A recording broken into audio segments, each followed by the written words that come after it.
Haiti, a country that has less money in the bank than he does. Last month, he brought the First Lady with him for a look at some of the projects his foundation is funding. This is Mr. George Soros, and he's going to be helping the hospital.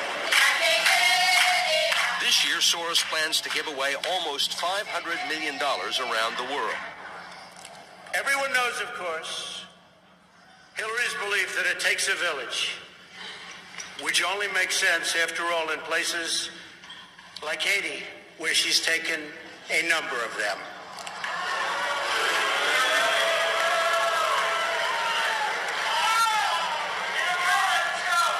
Thank you. 2010, right after the devastating earthquake, 33 children were smuggled out of Haiti. The woman who was arrested, Laura Gayler Silsby, said they were orphans who were about to be adopted in the US. Upon investigation, however, it turned out most of these children were not orphans. They were later reunited with their parents. Furthermore, there were no adoption papers to be found. These kids had simply been abducted, stolen from their parents. Who exactly is this Laura Gayler Silsby? First of all, she was on the board of directors of Alert Sense, the company that provides the technology for Amber Alert. Amber Alert is the broadcast emergency response to recover abducted children. Isn't that an interesting paradox? A convicted child trafficker? Yes, she was found guilty and convicted, connected to Amber Alert, set up to rescue children?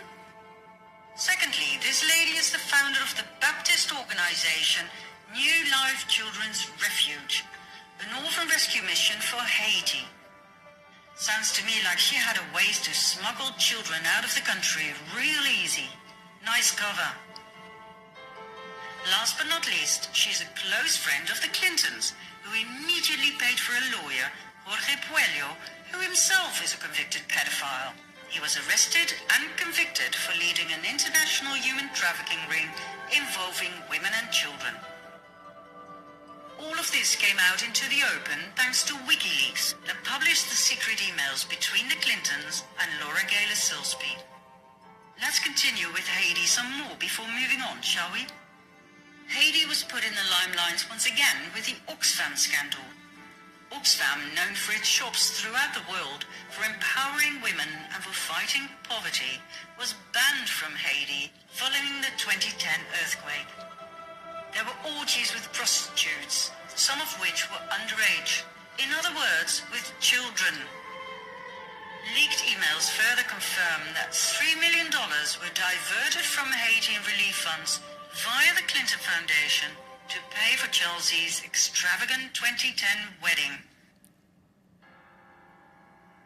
When Trump called Haiti a shithole, the whole world went mad. But he was right. What he referred to was what the so-called non-profit organizations had turned the island into after the earthquake. The Red Cross collected $500 million for Haiti, and all it did was build 6 houses. The Clinton Foundation ruthlessly misappropriated the earthquake donations from international donors and got away with it. Klaus Eberwein, a former government official of Haiti, due to testify about the Clinton corruption, was found dead with a bullet in his head only days before the trial on July 12, 2017. Monica Peterson, the young social anthropologist who went to Haiti to investigate human trafficking on the island and who tweeted some critical thoughts about the Clinton Foundation, was found dead by hanging shortly after, in November 2016. Her death was ruled suicide. And when surgeon Dr. Dean Lorek openly vented his disgust about the corruption by the Clinton Foundation that he himself witnessed while trying to save lives on the island, he too ended up dead. In December 2017, he was found on the bathroom floor of his apartment in New York with a knife in his chest. His death too was ruled suicide. But hey, let's not dwell on the many suicides surrounding the Clintons. Let's go back to one of Q's often repeated sentences. Symbolism will be their downfall. In 2007, the FBI released a bulletin with symbols used by pedophiles to identify their sexual preferences and to communicate where to find both each other and their prey. The blue triangles identified boy lovers, the pink hearts are for girl lovers, and the butterflies for child lovers in general. These pedophile logos will indeed be their downfall. They are in plain sight, for they never thought people would wake up and see. And just like we saw with Amber Alert, it's the organizations that claim to protect children that actually use pedophile logos. For instance, the International Adoption Clinic. New Star Kafala, a Muslim adoption and child advocacy agency. This is the logo for their HOPE program, helping orphans progress emotionally. Then there's the Pacific Crest Trail Association. It changed its logo in July 2017 after the pedophile connection in the capital A was discovered by the public. Now, I'm not saying these organizations are proven pedophile dens. I'm merely pointing out the interesting choice of logo, which of course could be totally based on coincidence. This logo eerily resembles the boy lover symbol. It was used by the Pierre Elliott Trudeau Foundation, set up by the Canadian Prime Minister, Justin Trudeau, in honor of his father. This logo was on the 2015-16 annual report. Then there's Elpida, a Canadian refuge charity. Elpida was founded by the Radcliffe Foundation, set up and owned by Frank Giustra. Now, apart from the interesting choice of logo, there are a few things about Mr. Giustra that fascinate me. First of all, he's a major sponsor to the Clinton Foundation.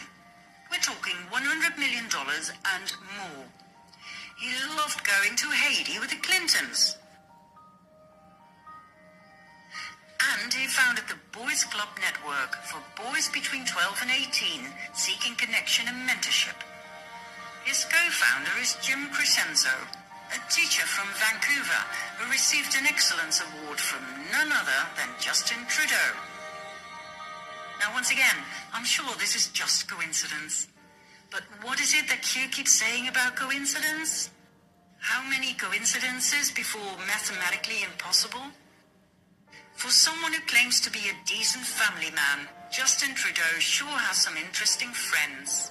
Take Christopher Ingvelson, a Canadian private school teacher, convicted for the possession and distribution of child porn.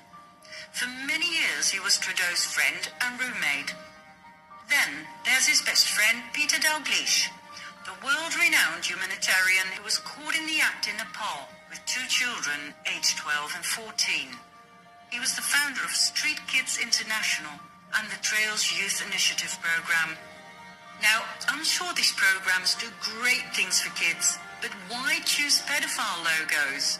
And why are so many set up by registered and convicted pedophiles and sex offenders? I mean, if you're a pedophile, wouldn't it be great to have your own child protection program? To have access to all those lovely children to pick from? Mind you, these children often come from troubled backgrounds. Some have criminal records. Many suffered from neglect and abuse in early childhood. Easy prey, and no concerned, loving parents to protect them.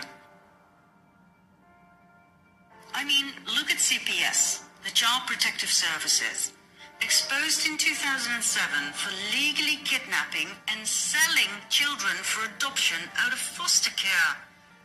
The lady who exposed them, Congresswoman Nancy Schaefer, was murdered in 2010.